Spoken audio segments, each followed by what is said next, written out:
Hey guys, welcome back to my channel study with Jyoti. तो आज मैं आपको युवा तुर्क आंदोलन के बारे में बताने जा रही हूँ। तो चलिए देखते हैं।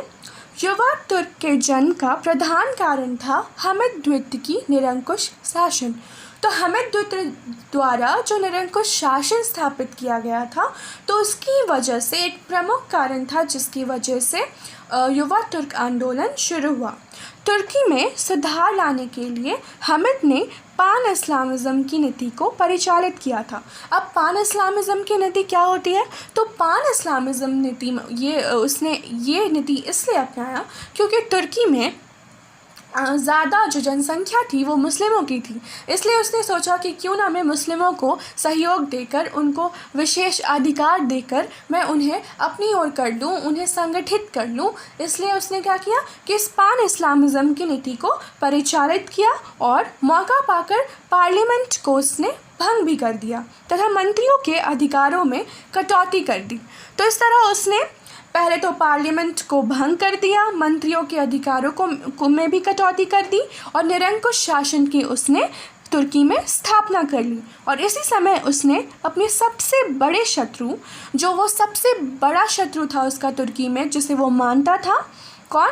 अब्दुल हमिद द्वितीय, वो उदारतावादी दल को अपना शत्रु मानता था। तो उसने क्या किया कि उदारतावादी दल को देश से निकाल दिया। तो इस तरह उदारतावादी दल को उसने देश से निकाल दिया और ये जो निर्वासित लोग थे वो आगे जाकर जेनेवा में जाकर उन्होंने शरण ले ली। पर वे हाथ पे हाथ रखकर बैठने वालों में से तो बिल्कुल भी नहीं थे और वे तुर्की के सच्चे भक्त थे और समझते थे कि जब तक तुर्की में से सुल्तान के शासन का खात्मा या फिर समापन नहीं होगा तब तक तुर्की राष्ट्रता में जान नहीं आएगी। तो उनको पता था कि किस तरह अब्दुल हमिद द्वितीय ने अपनी निरंकुश शासन के चलते तुर्की की राष्ट्रता को भंग करने का प्रयास किया है। तो जब तक उसे हटाया नहीं जाएगा तब तक तुर्की में राष्ट्रता में जान नहीं आ सकती है और ना रिपब्लिक की स्थापना तुर्की में हो सकती है। अतः उदारतावादियों ने जिनेवा में एकता प्रतिसंघ का निर्माण कर लिया। तो जो ये उदारतावादी दल जो तुर्की से निकाले गए थे, उन्होंने जिनेवा में जाके शरण ली। तो वहाँ उन्होंने क्या किया कि एकता प्रतिसंघ का निर्माण कर लिया और तुर्की से सुल्तान के निरंकुश शासन को समाप्त करने का प्रयत्न करने लगे। तो इस तरह उनका प्रयत्न यहीं से शुरू हो जाता है। वो एक संघ का निर्माण करते हैं जिसका नाम है एकता प्रतिसंघ और इस तरह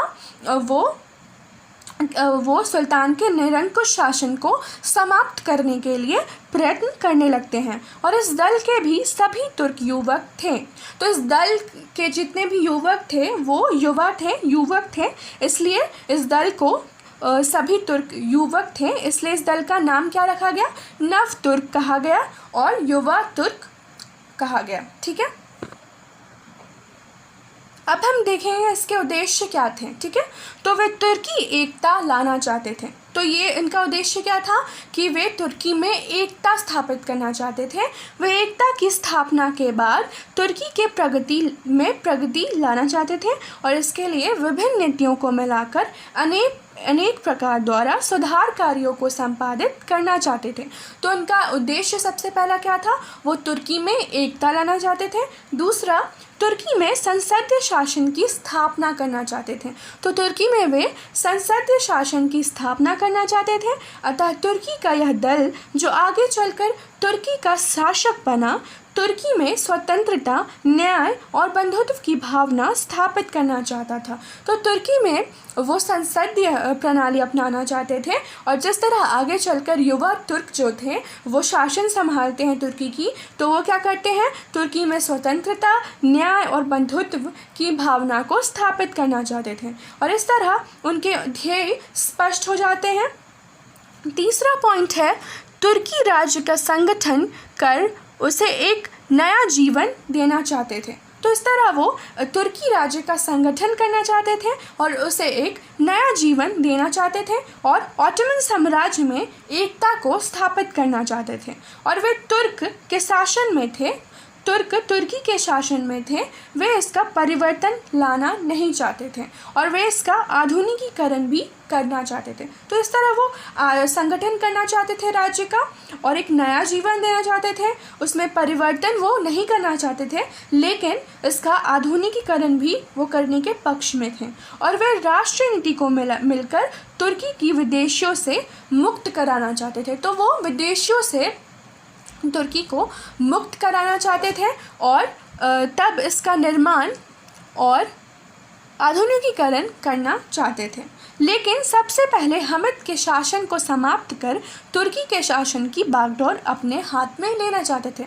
लेकिन ये सारी उद्देश्यों की पूर्ति तभी हो सकती थी जब हमिद द्वितीय का शासन को, निरंकुश शासन को समाप्त कर दिया जाए।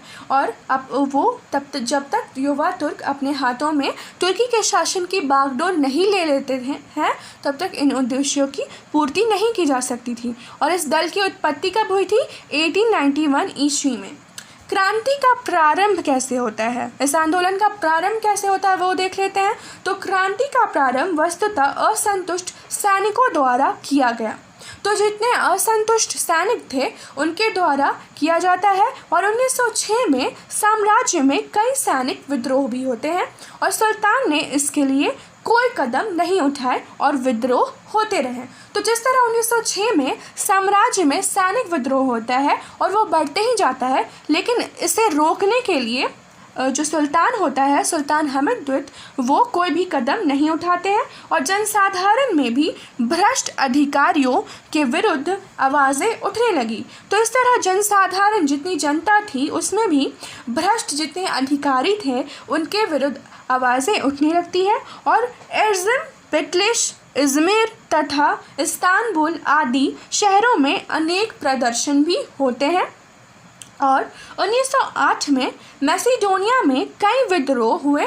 तो इस तरह मैसेडोनिया में भी कई विद्रोह होते हैं 1908 में। और 1908 के जुलाई में सैनिक अधिकारियों ने घोषणा की कि तीसरी सेना की टुकड़ी संविधान को फिर से लागू कराने के लिए इस्तांबुल पर हमला करेगी। तो इस तरह क्या होता है कि 1908 के जुलाई में जितने सैनिक अधिकारी रहते हैं वो घोषणा करते हैं कि वो तीसरी सेना की टुकड़ी संविधान को फिर से लागू कराने के लिए इस्तांबुल पर हमला करेंगे। तो उनका ये कहना रहता है कि हम वहाँ पर हमला करेंगे इस्तांबुल में।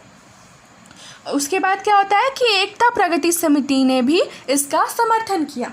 तो एकता प्रगति जो सीमित समिति रहती है वो भी इसका समर्थन करती है। लेकिन जो सुल्तान रहता है फिर भी मनमानी अपनी करता रहता है और नतीजा क्या होता है कि 23 जुलाई 1908 को क्रांति शुरू हो जाती है। तो ये आंदोलन कब शुरू हो जाता है? 23 जुलाई 1908 को।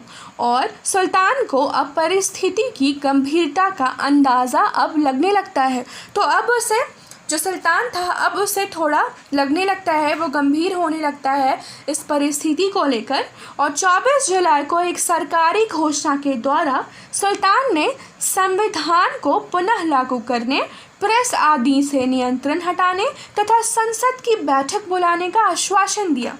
तो जब उसे थोड़ा गंभीरता महसूस होती है हमिद द्वितीय को, तो वो क्या करता है, एक सरकारी घोषणा करता है और वो कहता है कि संविधान को पुनः लागू किया जाएगा और प्रेस आदि नियंत्रण हटा दिए जाएंगे और संसद की बैठक बुलाने का भी उसने आश्वासन दिया, क्योंकि लोग हमला कर रहे थे इस्तांबुल में। और आंदोलन का नेतृत्व अनवर पाशा, तलत पाशा, नियाजी जैसे योग्य नेता कर रहे थे। तो इस तरह जो हमिद द्वितीय रहता है वो अपनी बातों को रखता है कि मैं ये सब करने को तैयार हूँ, हमला करने की कोई ज़रूरत नहीं है। क्रांति का प्रभाव क्या होता है वो देख लेते हैं। तो 1908 की यह क्रांति पूर्णतः सफल और रक्तहीन होती है और क्रांति की सफलता के बाद युवा तुर्कों ने चुनाव की तैयारी शुरू कर दी। तो जिस तरह 1908 की क्रांति में उन्हें सफलता मिलती है तो इसके बाद चुनाव की तैयारी होने लगती है और सुल्तान की मंत्रिमंडल में परिवर्तन करने के लिए भी बाध्य किया जाता है। ठीक है। और 17 दिसंबर को नई संसद ने अपना कार्यभार संभाला। तो 17 दिसंबर को क्या होता है कि जो नई संसद होती है वो अपना कार्यभार संभालती है और सुल्तान हमिद ने स्थिति का लाभ उठाकर अप्रैल 1909 में युवा तुर्क आंदोलन को समाप्त करने का एक षड्यंत्र रचता है। तो जो हमिद होता है वो 1909 में क्या करता है कि इस आंदोलन को समाप्त करने का एक षड्यंत्र रचता है, ठीक है, और षड्यंत्र विफल हो जाता है। तो जिस तरह वो षड्यंत्र रच रहा था कि वो इस आंदोलन को समाप्त कर देगा, तो वो सफल नहीं होता है। और 27 अप्रैल 1909 को संसद ने अब्दुल हमीद द्वितीय को गद्दी से हटा दिया। तो इस तरह अब्दुल हमीद द्वितीय का निरंकुश शासन यहीं पर समाप्त हो जाता है और उसे गद्दी से हटा दिया जाता है और उसकी जगह किसे दे दी जाती है, मोहम्मद पाँचवें को, और नया सुल्तान उसे ही घोषित किया जाता है। और इस घटना के बाद शासन की बागडोर किसके हाथ में आ जाती है, युवा तुर्कों के हाथों में ये बागडोर आ जाती है और युवा तुर्क जो होते हैं अब तुर्की के शासन की बागडोर संभालते हैं और बहुत सारे अपनी नीतियाँ अपनाते हैं। तो ये युवा तुर्क आंदोलन के कारण और प्रभाव और क्या क्या हुए, किस तरह उनके हाथों में बागडोर आया, ये सब मैंने आप लोगों को समझा दिया। तो अगर आपको मेरा वीडियो पसंद आया तो इसे लाइक एंड शेयर करना बिल्कुल ना भूलें। और अगर आपने मेरे चैनल को सब्सक्राइब नहीं किया है अभी तक तो उसे सब्सक्राइब भी ज़रूर कर लें और मुझे सपोर्ट ज़रूर करें और अपने कमेंट्स भी अच्छे रखें और मुझे मोटिवेट करते रहें आप लोग। Okay, thank you.